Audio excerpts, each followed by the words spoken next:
Hello friends, welcome my channel Suparna vlogs. একটা ভালো দিনের শুরু অবশ্যই আগের দিন রাত্রির থেকে হয়। কেননা তোমাদেরকে একটু ব্যাখ্যা করে বলি, আগের দিন রাত যদি তোমার ভালো কাটে দেখবে দিনের শুরুটাও ফ্রেশ একদম ভালোভাবে কাটবে। যেমন কেন বলো তো, তোমাদের যদি রাত্রিরে ঘুমোতে দেরি হয়ে যায় তবে পরের দিন সকালে আমাদের ঘুমটা ভাঙতে চায় না। তো সেই কারণে রাতটা যদি সুন্দরভাবে শেষ হয় তো পরের দিনের সকালের শুরুটাও সুন্দরভাবেই হয়। তো আমি প্রথমে ড্রাই ফ্রুটসগুলো ভিজিয়ে নিচ্ছি। এটা আমার আগের দিন রাত্রিরের কাজ, যেটা আমি পরের দিন সকালবেলা উঠেই খাবো।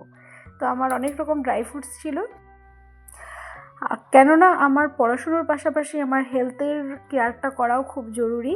হেলথ কেয়ারটা কেন করছি সেটাও আমি তোমাদের সাথে অবশ্যই শেয়ার করব, ভিডিওটা লাস্ট পর্যন্ত দেখতে থাকো। তো এইভাবে ড্রাই ফ্রুটগুলোকে ভিজিয়ে নিলাম এবং একটা টু ডু লিস্ট আমি তৈরি করে রাখবো, যেটা আমি পরের দিন সকালবেলা মেনটেন করে চলবো। এটা না পড়াশোনার ক্ষেত্রে অনেকটা হেল্প করে। রুটিনটা গোছানো থাকলে আমি পরের দিন কী পড়বো না পড়বো আমার হেল্প হয়। তো আমি এই জন্য টু ডু লিস্টটা তৈরি করে নেব, এরপরে টু ডু লিস্টটা তৈরি করে নেব।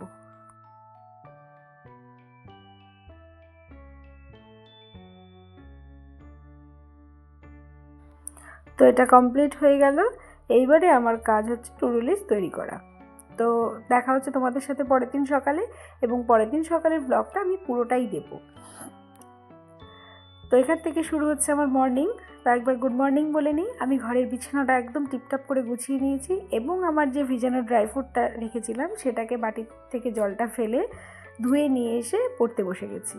আর আগের দিন রাত্রিরে আমি যে টু ডু লিস্টটা তৈরি করেছিলাম এটা হচ্ছে তার এক ঝলক। আমি কি কি করব। তো আমি আজকে জিকে পড়বো, নীতিশ ঘোষ স্যারের বইয়ের থেকে হিস্ট্রিটা পড়ছি, আর 3টে চ্যাপ্টার আজকে কমপ্লিট করবো বলে ঠিক করেছি এবং এইটাই বের করে নিয়েছি।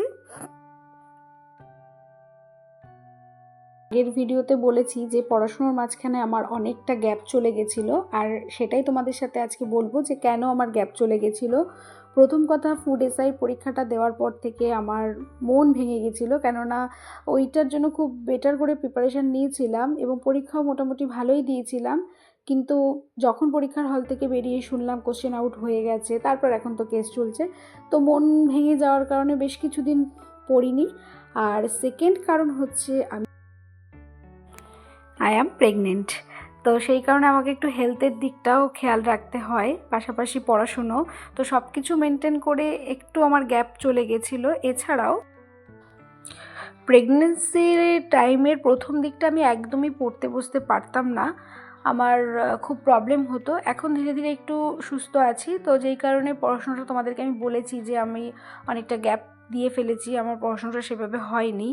তো এখন আস্তে আস্তে একটু নিজের সুস্থ বোধ করছি। আর তার থেকেও বড় কথা হচ্ছে সামনে যেহেতু এনটিপিসির পরীক্ষাটা রয়েছে, আর আমি যেহেতু টার্গেট করে আছি, এখনও কম মাইন্ডে পড়ে যাচ্ছি, তো সেই কারণে ভাবলাম পড়ার অভ্যাসটা না করলে আমার এর পরে পড়তে বসাটা আরোই টাফ হয়ে যাবে। তো সেই কারণেই পড়তে বসছি, আর যতটা পারছি চেষ্টা করছি, দেখা যাক কী হয়। আর তো তোমাদের রেলের গ্রুপ ডির ফর্ম ফিল আপ হয়েছে কি না অবশ্যই কমেন্ট করো, আর কে কোন জোনে ফর্ম ফিল আপ করলে সেটাও আমাকে জানিও। আমি তো কলকাতা জোনেই ফর্ম ফিল আপ করেছি, আমার হয়ে গেছে গ্রুপ ডির ফর্ম ফিল আপ। আর আমি বুঝতে পারছি না এনটিপিসি পরীক্ষাটা কবে কি হবে। আশা তো করেছি হয়তো এপ্রিল কি মে মাসের প্রথম দিকেই হবে। এখন আমার শরীর কতটা সাথ দেবে আমি সেটাই বুঝতে পারছি না, তবে হাল ছাড়বো না। হাল ছাড়লে তো প্রথমেই পড়ে যাব, চেষ্টা করে যাই, কতদূর কি হয় সেটা তো একমাত্র ভগবানই জানে। তো যা হোক, সকালে জিকে পড়া প্রায় আমার কমপ্লিট, তোমাদের সাথে কথা বলছি আর ভিডিও শ্যুট করছি। তবে আমি তো আগেই বলেছি যে ক্যামেরা অন করে আমার সেরকম একটা পড়া হয় না, তাই আমি একটু একটু ক্লিপস নিই, আর পড়াটা আমি পরে ক্যামেরা অফ করেই পড়ি। তো এইটুকু তোমাদের দেখানোর জন্যই আর কি শ্যুট করেছি।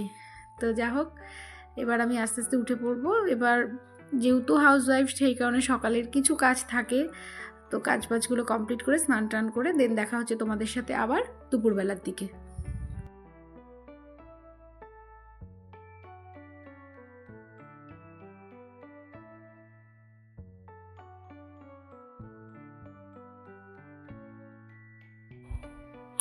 আমি ঠিক 10টার সময় উঠে পড়েছিলাম, আর এখন বাজে 11টা 35। এই 10টা থেকে 11:35 1.5 ঘন্টা গ্যাপের মধ্যে আমি স্নান কমপ্লিট করে সকালের খাওয়া খেয়ে আর একটু টুকিটাকি কাজ কমপ্লিট করে দিয়ে চলে এসেছি। আর এখন আমি বসবো ম্যাথ নিয়ে। ম্যাথস না আমি সুবিদ্যা স্যারের বই থেকে, আমার এই বইটা শেষ হয়ে গেছিলো, কিন্তু বললাম না যে একটা গ্যাপ ছিল, তো আবার ভাবলাম যে নতুন করে একবার রিভাইজ করে নিই, কারণ জানা জিনিস একবার রিভিশন করলে আরও ভালো করে আমি জানতে পারবো বা বেটার করে বুঝতে পারবো। তো সেই কারণে আমি আর একবার রিভিশন করছি এবং আমি করব সময় দূরত্ব। তো আগের দিনে আমি সময় দূরত্ব শুরু করেছিলাম এবং 1 থেকে 30 পর্যন্ত ম্যাথস আমার কমপ্লিট, আর আজকে 30-এর পর থেকেই শুরু করব। দেখো, আমি যে প্রিপারেশান ব্লগসটা তোমাদের সাথে শেয়ার করছি, এটা কিন্তু একান্ত আমার, মানে আমি কীভাবে প্রিপারেশান নিচ্ছি, কোথার থেকে নিচ্ছি, এগুলো একান্ত আমি ফলো করছি। তো তোমরা যারা আমার ভিডিওটা দেখছো তারা নিশ্চয়ই হয়তো কেউ কেউ আছো যারা স্টাডি প্রিপারেশান নিচ্ছ। তো আমার কোথাও যদি ভুল ত্রুটি থাকে যে না আরও বেটার এইভাবে নিলে ভালো হয়, তো আমি সেইভাবে, তোমরা আমাকে বলো, আমি চেষ্টা করব। আর আমার থেকে যদি তোমাদের কিছু জানার থাকে সেটাও আমাকে বলো। তো এইভাবে পড়াশোনার মাঝে একটু ফল খেয়ে নিলাম। আর এখন বাজে 1টা দুপুর, আমার ম্যাথস কমপ্লিট, কারণ এর বেশি আর করতে পারছি না, আমাকে উঠতে হবে। ওই যে বললাম যে ম্যাথস বইয়ের পাশাপাশি আমি অনলাইন ক্লাসও করি। তো এরপরে আমি মিনিট 10-এর ব্রেক নিয়ে এসে আমি আবার বসবো এবং অনলাইন ক্লাস করব। তবে হ্যাঁ, যেহেতু আমি ভয়েসটা পরে অ্যাড করছি সেই জন্য বলে দিই, এই মানে এখনই বলে দিই যে এরপরে আমার আর ভিডিও শ্যুট করা হয়নি। তবে আমি খাওয়া দাওয়া করে রেস্ট নিয়ে সন্ধেবেলার দিকে জিআই করে